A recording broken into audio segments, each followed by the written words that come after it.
Hello again. This is the second video I've recorded this weekend. The first video focuses on our new release, Georgiana Caroline Williams, and the amazing giveaway for a Patoki stand.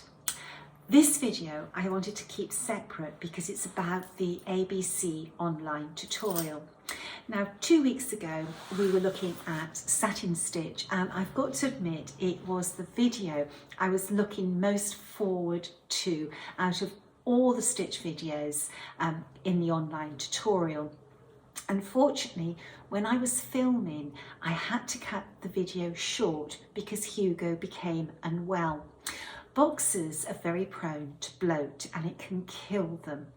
And Hugo had a grumbly tummy, which is very common in boxers.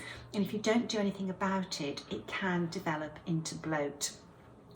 So I had to stop filming and help Hugo feel better. What I did in that video, I inserted some tutorials from previous workshops to show you how to work satin stitch. But the one thing that wasn't in there was about working satin stitch on Ada.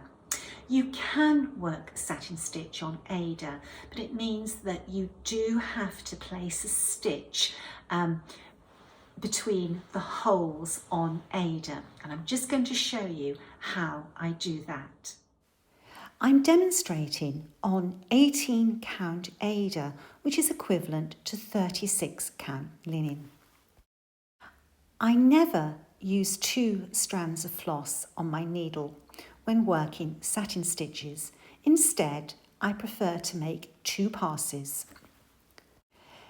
You need to lay every other satin stitch in between the holes of the Ada, and this does take careful placement of your needle. With care and determination, you can work satin stitch on Ada. When recording this video, my view of my fabric and needle is hindered by the position of the camera. I have still been able to lay neat, smooth satin stitches, and you will be able to as well. In working this particular motif on the ABC sampler, I would recommend that you start with the bottom row and then lay a row above going into the previous laid satin stitches. When I had laid the 3 staggered rows of satin stitch, I then laid the horizontal stitch worked in gold. I did this by laying running stitches. I've just shown you a photograph of my completed motif worked on 56 count with Soie 103. And there's a trick I'd like to share with you when working satin stitches in Soie 103. Now, Soie 103 is a Z twist, and it's a tightly twisted thread. And it's the tightness of that twist that gives you beautifully crisp cross stitches and other stitches. But when you're working a satin stitch, you need your thread to be slightly plumper to give a softer look. You want all those stitches you've laid to form a very smooth surface. You don't want to be seeing distinct individual stitches. So what I do when I work satin stitches and some other stitches as well with Soie 103, I loosen the twist, and I do that by just rolling the thread in my hand, and this is the end I've cut. This is the end that's come off the spool, and what I'm doing with this is I am rolling it clockwise against the twist, and it just loosens it off slightly.